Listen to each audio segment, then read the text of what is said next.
these are 3 unhelpful thinking patterns that can become toxic. The more you use them, the more stress is produced in the body. And if your body is in constantly high stress alert because you're using these thinking habits, the stress becomes toxic and chronic.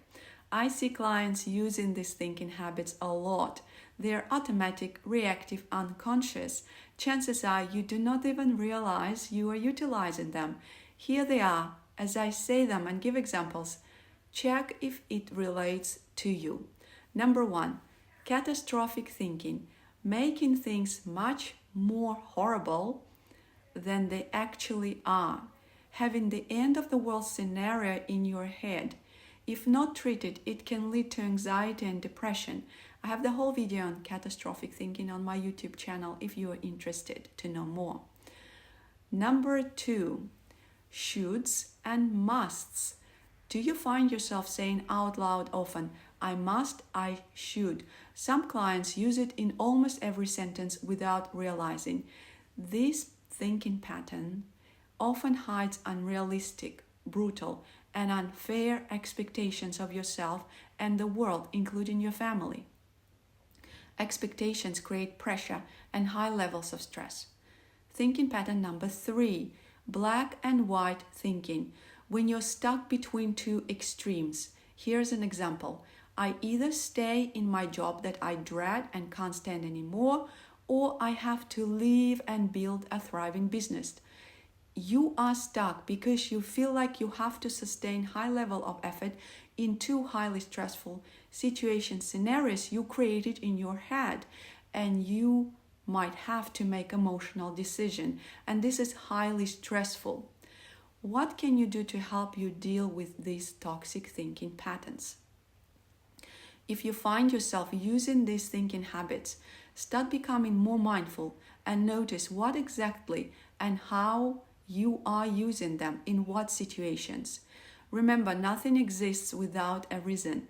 Chances are these thinking patterns are also a way to protect yourself from some sort of danger, probably emotional danger.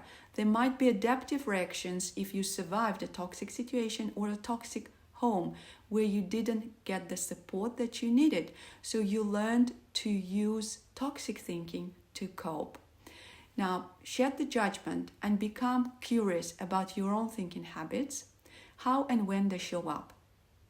Another important thing that can help you start dismantling this is to make the distinction for your own understanding. Do you use them situationally, occasionally, or they become almost like a personality trait because you use them everywhere? You're kind of known for that. People comment on it. Or your children might say, Mom always makes it worse than it actually is. Let's look at both scenarios. Short-term situational use of thinking habits or long-term use when it becomes a toxic habit. Let's do the check. Check if these thinking habits are constrained to one situation in your life. Then they might be induced by short-term stress. For example, you have a deadline at work, and this is when you start using black and white thinking. In your head, you say, I expect myself to be perfect, or my boss has certain expectations of me. This creates pressure. Pressure creates stress. As a result, you might go into black and white thinking as a way to cope. In your head, you have, I either fail or I'll be put on a pedestal.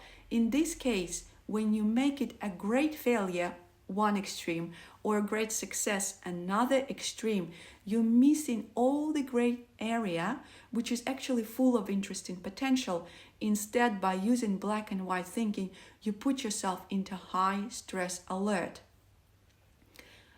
It's okay if you use one of these thinking patterns as a short-term stress solution, but it becomes a problem if these are your default coping mechanisms. And in this role, they produce long-term chronic stress.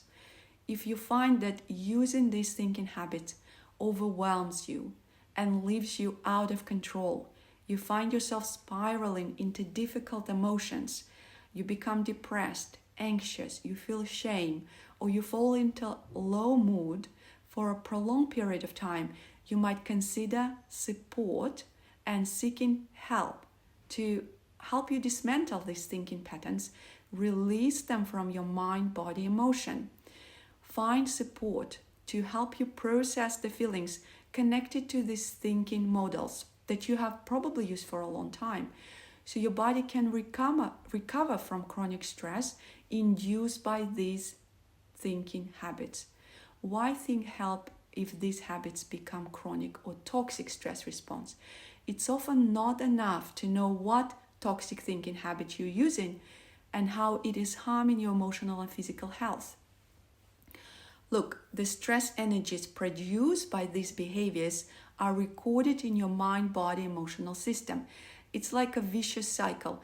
The more you think, the more stress is dumped into your body, the more stress is held and expended, and the more your body adapts to holding the stress, the more intense thinking you will use to cope with the stress. Let me know in the comment if you use any of these thinking habits and how exactly it shows up for you.